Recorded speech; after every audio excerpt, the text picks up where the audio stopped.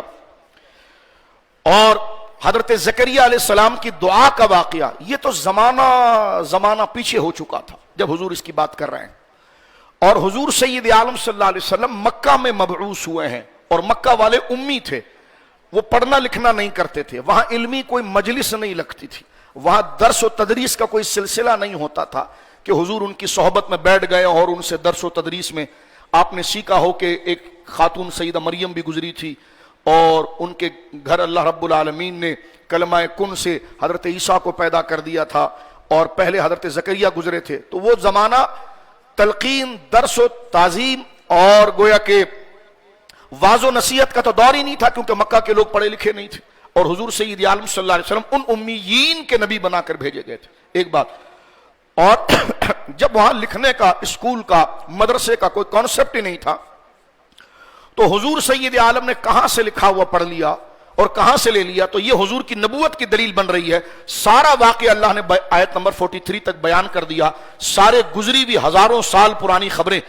حضور کی زبان سے بیان کرنے کے بعد اللہ رب العالمین آیت نمبر 44 میں فرماتا ذالک من انباء الغیب ہے. حبیب یہ سب غیب کی خبریں تھی، نوحی الیک، جو ہم نے آپ کی نبوت کو ثابت کرنے کے لیے آپ پر وحی کی ہے. یہاں پر حضور کی نبوت کا ثبوت آ گیا کہ یہ عام بندے نہیں ہیں، نہ انہوں نے کسی مدرسے میں تعلیم حاصل کی ہے، نہ کسی استاد کے سامنے گھٹنے ٹیکے ہیں، نہ کسی کی واعظ و نصیحت میں گئے، نہ کوئی تاریخ کی کتاب پڑھی ہے، نہ کسی پڑھنے پڑھانے والوں کے سامنے بیٹھے، لیکن وہ باتیں کر رہے ہیں جو ان کے گھروں میں چھپی ہوئی کتابوں کے اندر لکھی ہوئی ہے، جس کو وہ کسی کو بتاتے بھی نہیں ہیں اور خاموشی سے رکھتے ہیں. اور یہ نبی کھول کر ساری باتیں بیان کر رہا ہے. یہ قرآن کریم کی جو پوری سورہ مریم آپ دیکھیے، مائدہ دیکھیے، سورہ آل عمران دیکھیے، یہ وہ باتیں جو حضور کی پیدائش سے ہزاروں سال پرانی باتیں ہیں، لیکن حضور جب بیان کر رہے ہیں تو اللہ رب العالمین جل والا آپ کی نبوت کی دلیل بنا کر بھیج رہا ہے کہ حبیب آپ یہ کہیے کہ ذالک من انباء الغیب، یہ وہ چیزیں ہیں. کیونکہ کسی چیز کو بندہ جب جانتا ہے جب وہاں خود بدن کے ساتھ موجود ہو، اس کا مشاہدہ کر رہا ہو، تو یہ چیزیں تو موجود نہیں تھی، لیکن پھر یہ کیا ہے؟ فرمائیے وہ غیب کی خبریں ہیں. ذالک من انباء، انباء نبأ اما یتساءلون عن النبأ، نبأ کہتے ہیں حیران کن خبر کو. خبر بھی عربی کا لفظ ہے، خبر بھی عربی کا لفظ ہے، اطلاع بھی عربی کا لفظ ہے، نبأ بھی عربی کا لفظ ہے. نبأ سے نبی بنا ہے، نبأ سے نبی بنا ہے، خبر دینے والا، جیسا مخبر خبر سے بنا ہے، اخبار خبر اور مخبر خبر دینے والا، نبأ خبر، نبی خبر دینے والا. تو اسی طرح ارسال، بھیجا جس کو جا رہا ہے وہ ہے، اور مرسل جو بھیجنے والا، مرسل جسے بھیجا گیا، تو اسی سے رسول ہے. تو اب آپ دیکھیں خبر بھی عربی زبان کے اندر کسی ایک بات کو آگے بڑھانے کے لیے، اس کی اطلاع دینے کے لیے ہوتا ہے. اسی طرح نبا بھی جو ہے وہ خبر کو کہتے ہیں، لیکن نبا اور دیگر خبر کے اندر اس لیے نبی کو مخبر نہیں کہتے، نبی کو مخبر نہیں کہتے، نبی کہتے، جبکہ نبأ اور اخبار یہ دونوں خبر ہے. تو چاہیے کہ جب نبی غیب کی خبریں دیتا ہے تو اس کے مخبر کہنا چاہیے. تو اس کا خاص ایک فرق یہ بن جاتا ہے کہ نبأ ان خبروں کو دیتے ہیں جس تک بندے کی رسائی نہ ہو سکے. کیونکہ کسی چیز کی خبر آپ کب حاصل کرتے ہیں، جس طرح کہ آپ کسی چیز کا علم کب حاصل کرتے ہیں؟ اپنے سینس سے. انسان کے اندر 5 سینس ہیں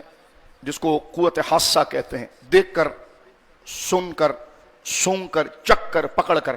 یہ 5 قوتیں اللہ نے جو حس کی دی ہے، اس کے ذریعے بندہ کسی چیز کو جانتا ہے. تو یہ 5 چیزیں علم آنے کی، جو بندے کے پاس علم آتا ہے کہ کسی چیز کو جاننا، اس کے لیے چند چیزیں. ایک تو آپ اپنے حس سے کسی چیز کا علم لیتے ہیں. مثلا بو آ رہی ہے تو آپ کو پتا چل جاتا ہے کہیں آگ لگی ہے، کہیں حادثہ ہوا ہے. کپڑے کے اندر کوئی گرم چیز لپٹی ہوئی تو آپ نے ہاتھ رکھا تو فوراً وہ آپ کی حس نے آپ کو خبر دے دی، ہاں اندر روٹی ہے یا کوئی اور چیز ہے. تو علم لینے کے لیے پہلی چیز تو آپ کے سینس ہے. دوسری چیز ہے آپ کو اطلاع دی جائے، خبر دی جائے. جس طرح کے اخبارات کے ذریعے آپ کو خبر آتی ہے کہ آج پاکستان کے فلاں شہر میں یہ ہوا، آپ وہاں موجود نہیں تھے، نہ آپ نے دیکھا تھا، لیکن وہ صحیح ذریعے سے آپ کو خبر آ گئی تو آپ اس کے جاننے والے ہو گئے. تو نبعون کہتے ہیں عربی زبان میں اہم ترین خبر کو، کہ جس تک انسان کے حس کی رسائی نہ ہو اور نہ انسان وہاں تک اپروچ کر کے کوئی خبر لا سکے. جیسے قرآن کریم بیان کر رہا ہے کہ کس کو اس دور میں پتا تھا کہ سیدنا مریم کون ہے اور سیدنا یحییٰ کون ہے اور یہ واقعات کیا ہے، جنت کیا ہے، دوزخ کیا ہے. رب کے بارے میں تو اللہ فرماتا ذالک من انباء الغیب نوحی الیک، حبیب یہ بھاری بھرکم خفیہ باتیں تھیں جس کو ہم اپنی وحی کے ذریعے تجھ پر واضح کر رہے ہیں. اسی لیے نبی کو غیب کا علم جاننے والا کہا جاتا ہے، کیونکہ اس کے پاس غیب کی خبریں آتی ہیں. تو جس کے پاس حالات کی خبر آتی ہے اس کو حالات کا علم ہو جاتا ہے، تو جس کو غیب کی خبر آتی ہے اس کو غیب کا علم ہو جاتا ہے. تو اللہ رب العالمین جل وعلا اپنے اس نائب کی قدر کو بڑھانے کے لیے کہ یہ عام انسانوں کی طرح نہیں ہے، اس کو انویزیبل چیزیں، انسین چیزیں، غیب کی چیزیں ان کے سامنے واضح کرتا ہے. اور اللہ کے دیے ہوئے علم سے اور اللہ کی دی ہوئی وحی سے وہ لوگوں کے سامنے گزشتہ واقعات یا مستقبل کے واقعات کو واضح کرتے ہیں، جو ان کی نبوت پر اور تمام انسانوں میں ان کے منفرد ہونے کو واضح کرتا ہے. جسے قرآن کریم آگے پھر ذکر کرے گا کہ وما کان اللہ لیطلعکم علی الغیب، یہ جو ہمارے راز ہے نا، یہ تمہاری اوقات ہی نہیں ہے کہ تمہیں یہ بتائی جائے، نہ تم اس کے سمجھنے کے لائق ہو، نہ تم اس کے اہل ہو. فرمایا وما کان اللہ، اور اللہ کی یہ شان ہی نہیں ہے لیطلعکم علی الغیب کہ وہ کسی غیرے کو اپنی غیب کی اطلاع دے. ولکن اللہ یجتبی من الرسل من یشاء، ہاں وہ اپنے پسندیدہ رسولوں کو چنتا ہے اور ان کو غیب کی خبریں دے دیتا ہے. جیسے سورہ جن میں ارشاد ہوا عالم الغیب فلا یظہرہ علی غیب احد، تمام غیبوں کا جاننے والا اللہ رب العالمین ہے. وہ اپنے غیب کی باتیں کسی پر ظاہر نہیں کرتا الا، مگر یہ ایگزمپٹ کیا جا رہا ہے، الا من ارتضی من رسول، لیکن جس رسول پر راضی ہوتا ہے اس کو غیب کی خبریں دے دیتا ہے. یہ دوسری آیت سورہ تکویر میں ہے وما هو علی الغیب بدنین، آپ کہیے کہ میرے پاس جو غیب کی باتیں آتی ہیں اس کو بتانے میں کنجوسی نہیں کرتا. یہ تمام آیتیں بتاتی ہیں کہ اللہ رب العالمین جل وعلا انبیاء کرام علیہ السلام کو غیب کی خبریں دیتا ہے، اور وہ خود سے نہیں جانتے، اللہ رب العالمین انہیں دیتا ہے. اور جب اللہ دے دیتا ہے تو کوئی چڑے نہیں، بلکہ یوں ہی کہے کہ اللہ کی عطا سے وہ غیب جانتے ہیں. کیونکہ اگر یہ نہ کہا جائے تو قرآن کی آیتوں کا انکار لازم آئے گا. اب یہ کہنا کہ پھر اس میں کتنا جانتے ہیں، ایک جملہ میں عرض کر دوں تو کتنا جانتے ہیں، تو یہ اللہ رب العالمین کی عطا سے جانتے ہیں، کیونکہ لوگوں کے نفع اور فائدے کے لیے لوگوں کی اطلاع اور لوگوں کے علم کے اضافے کے لیے ہوتی ہے. تو اللہ رب العالمین نے انسان کو تمام انسانوں میں جو مشرف کیا ہے، تمام مخلوق میں جو مشرف کیا ہے، اس کی بنیادی وجہ یہ کہ اللہ نے اس کو علم و شعور دیا ہے. اور ان تمام میں جب اللہ نبیوں کو بلند کرتا ہے تو ان کی عقل اور شعور کو تمام انسانوں سے بڑھاتا ہے. تو جس طرح نبیوں کی عقل اور سمجھداری تمام انسانوں سے زیادہ ہوتی ہے تو ان کا علم بھی ان سے سب سے زیادہ ہوتا ہے. لہذا جب یہ کہا جاتا ہے نا کہ نبی پاک صلی اللہ علیہ وسلم کو علم کلی ہے، یعنی ہر چیز کا علم ہے، اس سے مراد یہ نہیں ہوتا کہ اللہ کے مقابلے پر، بلکہ مراد یہ ہوتا ہے کہ دنیا میں جتنے ذہین فتین لوگ ہیں ان کے مقابلے میں نبی کو سب سے زیادہ علم کلی ہے. لیکن اس بات کو جانتے ہوئے خواہ مخواہ اس میں دھاندلی کرنا، تم نے اللہ کو بھی علم کل مان لیا، نبی کو بھی علم کل مان لیا، تو ذرا عقل پر ہاتھ ماریے. ایسی جاہلانہ بات کرتا کون ہے؟ ایسا عقیدہ کون رکھ سکتا ہے؟ اللہ رب العالمین جل وعلا انہیں علم دیتا ہے، اور ایسا علم دیتا ہے جو اللہ کی مخلوق میں سب سے زیادہ علم ان کے پاس ہوتا ہے. تو مخلوق کے مقابلے پر ان کے علم کو کلی کہا جاتا ہے، رب کے مقابلے پر نہیں کہا جاتا. لہذا علم غیب کے جو منکرین ہیں ان کو بھی لکھنا پڑتا ہے. ہاں حضور صلی اللہ علیہ وسلم کو اللہ نے بعض علوم غیبیہ دیا ہے، تو میں یہ پوچھتا ہوں یہ بعض بندوں کے مقابلے میں، اللہ کے مقابلے میں؟ اگر بعض بندوں کے مقابلے میں، تو اس کا مطلب تو پھر یہ ہوا کہ کچھ بندے نبیوں سے زیادہ جانتے ہیں، تو یہ عقیدہ جائز نہیں۔ تو یہاں جو بعض ہے وہ یہ کہ اللہ اپنے علم کا بعض عطا فرماتا ہے، اور اللہ کے علم کا کل جو ہے، اب اس میں ایک جملہ میں صرف عرض کر دیتا ہوں، اللہ کے علم کی ابتدائی طور پر دو قسمیں علمی طور پر کی جاتی ہے، ایک موجودات اور ایک معدومات۔ موجودات اس علم کو کہتے ہیں جس کو پیدا کر دیا گیا یا جو پیدا ہوں گی، صرف وہی علم انبیاء کو دیا جاتا ہے۔ رہے معدومات، وہ علم ازلی ہے اور وہ قید سے اور حد سے پاک ہے، اس میں سے ایک حصہ بھی انبیاء کو نہیں دیا جاتا، اس لیے کہ وہ علم ازلی ہے، وہ غیر متناہی ہے۔ تو اتنا واضح فرق توحید میں ہونے کے باوجود کسی مسلمان کو اللہ کی عطا سے اس قسم موجودات کا علم وحی کے ذریعے ماننے کو شرک کہنا، یہ کتنا بڑا ظلم ہے۔ تو اللہ رب العالمین کے علم کا خاصہ جو ہے وہ علم معدومات ہے، وہ لامتناہی ہے، اس کو کوئی فرد بشر نہ جان سکتا ہے نہ سمجھ سکتا ہے، کیونکہ اس کی عقل اس کے محیط نہیں۔ انبیاء کرام کو جو علم دیا جاتا ہے وہ موجودات کا ہے، جو چیز ہونے والی ہے، جو ہو گئی، اس کا علم دیا جاتا ہے، معدومات کا نہیں دیا جاتا۔ اور وہ علم جو دیا جاتا ہے وہ رب کے مقابلے میں ایسے ہے جیسے 7 سمندر کے مقابلے میں ایک قطرہ، اور مخلوق کے مقابلے میں ایسے ہے کہ ان کے مقابلے پر کوئی آ ہی نہیں سکتا، یعنی انبیاء کا یہ مرتبہ اور مقام ہوتا ہے۔ تو یہاں پر یہ فرمایا گیا، اب یہ کس طرح ہو سکتا ہے کہ آپ نے برابر کر دیا؟ میں نے کہا اس جھوٹ اور اس تہمت کا الزام تمہیں قبر میں دینا پڑے گا۔ اتنا واضح فرق ہو جانے کے باوجود بھی یہ کہنا کہ یہ اللہ کے برابر مان لیا، اللہ کے برابر مان لیا، تو یہ تو صرف ایک اپنے دل کی خفقان یا اپنے جگر کی گرمی نکالنی ہے، سچ سے اس کا کوئی تعلق نہیں ہے۔ قرآن کی آیت سامنے آ گئی کہ ذالک من انباء الغیب نوحی الیک۔ جس وقت سیدہ مریم اپنے عمر کے ایک مقام پر پہنچ گئی، کیونکہ اللہ نے آپ کو، کیونکہ آپ بہت عظیم باپ کی بیٹی تھی، اور آپ کے والد گرامی عمران جن کا قرآن میں آگے ذکر آیا، وہ بیت المقدس اس اللہ کے گھر کے متولی تھے۔ تو جتنے علماء تھے ان کی یہ خواہش تھی کہ سیدہ مریم کی ہم کفالت کریں گے، ہم اس کی تربیت کریں گے، کیونکہ ظاہر سی بات ہے ان کی کرامات بچپن سے ظاہر ہونا شروع ہو گئی تھی۔ تو ان علماء میں آپس میں مخمسہ ہوا، تو کہا ٹھیک ہے پھر قرہ ڈالتے ہیں، اور قرہ ڈالنا حضور کی سنت بھی ہے، یعنی چند کام ہم منصب ہم مزاج ہو، آپ کے سامنے 10 قسم کے کام ہو اور 10 ضروری کام ہو،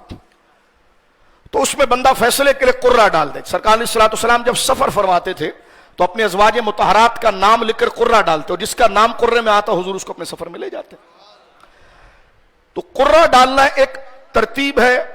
اپنے دوستوں کو بھی راضی کرنے کا اور اللہ کے فیصلے کو سمجھنے کا۔ اللہ کے فیصلے کو جاننے کا تو صحیح طریقہ وہ استخارہ ہے، اس کی ایک نظیر قرہ بنتی ہے۔ تو جس قلم سے وہ لوگ تورات شریف کو لکھتے تھے، انہوں نے کہا ٹھیک ہے ایک پانی کا تشت لے لیتے ہیں، یا دریا کا بھی ذکر ہے،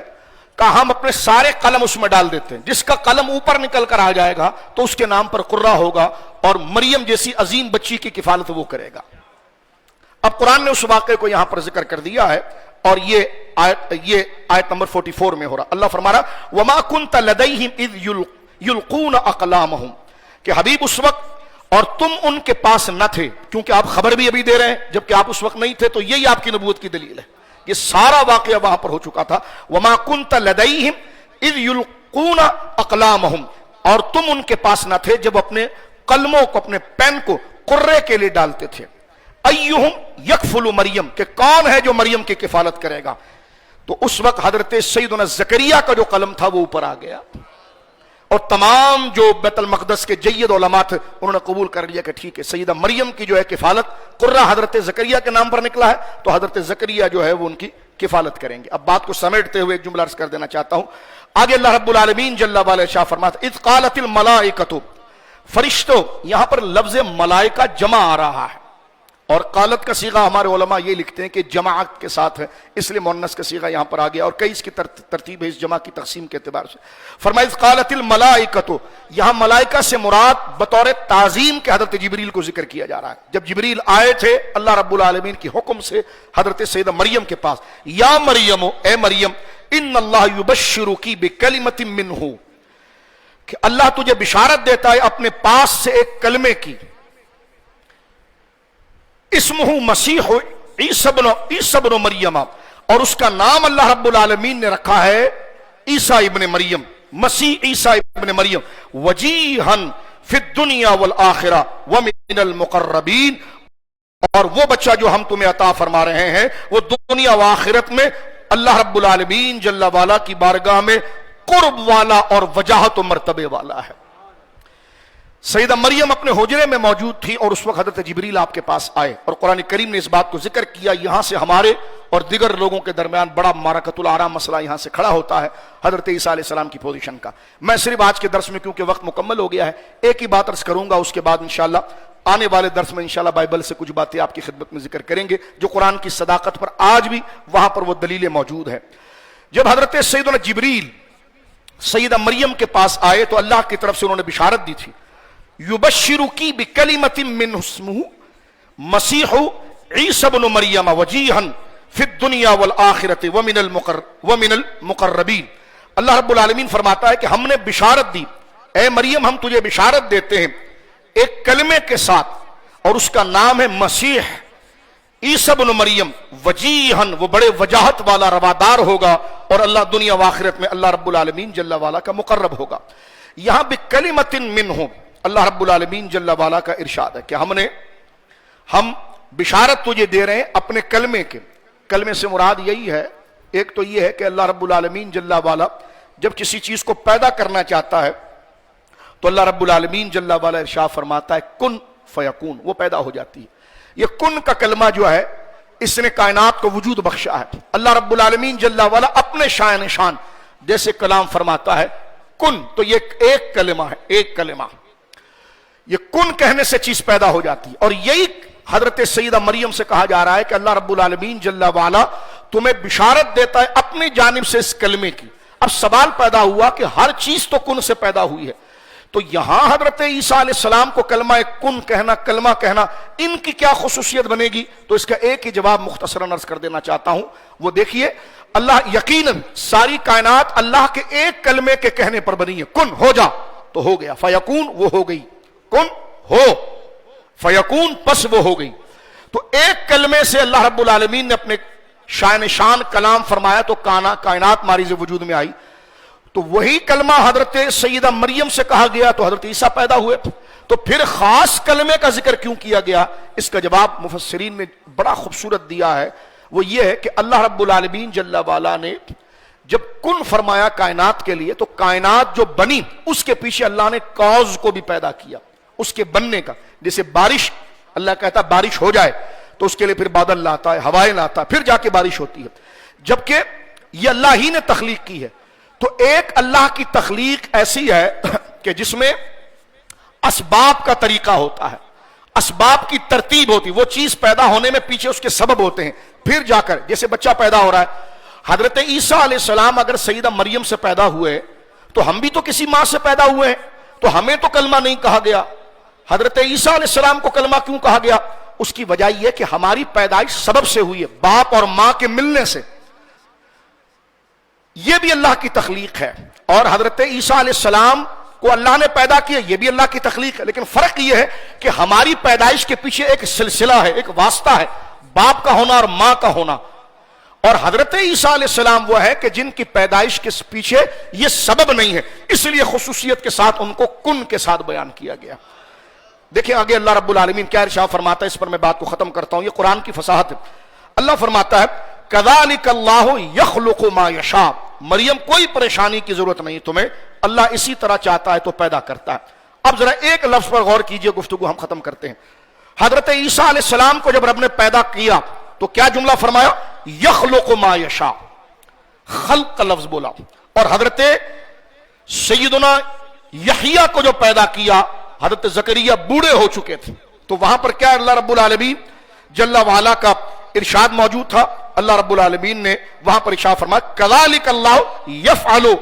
ما یشاء، وہاں پر ہے کذالک اللہ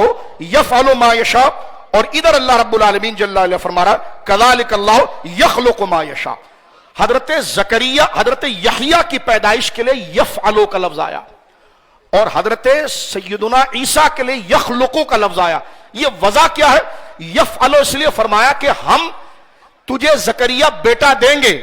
لیکن تیری بیوی کو اس باصلاحیت بنائیں گے اور تم دونوں کے ملاپ سے بیٹا دیں گے، تو اس لیے اس کو یفعلو کہا۔ اور حضرت عیسیٰ علیہ السلام کو بغیر واسطے کے پیدا کیا ہے، اس لیے وہاں پر یخلقو فرمایا۔ تو یہ کلمہ آپ کو اس لیے فرمایا گیا کہ کلمۃ منہ، کہ وہ اللہ رب العالمین جل وعلا کا کلمہ ہے۔ کلمے سے مراد یہ ہے کہ اللہ رب العالمین بغیر واسطے کے حضرت عیسیٰ نبی علیہ الصلوۃ والسلام کو پیدا کیا۔ ہارون رشید کے دربار میں ایک عیسائی آیا اور اس نے کہا کہ ہم آپ کے قرآن سے اس بات کو ثابت کریں گے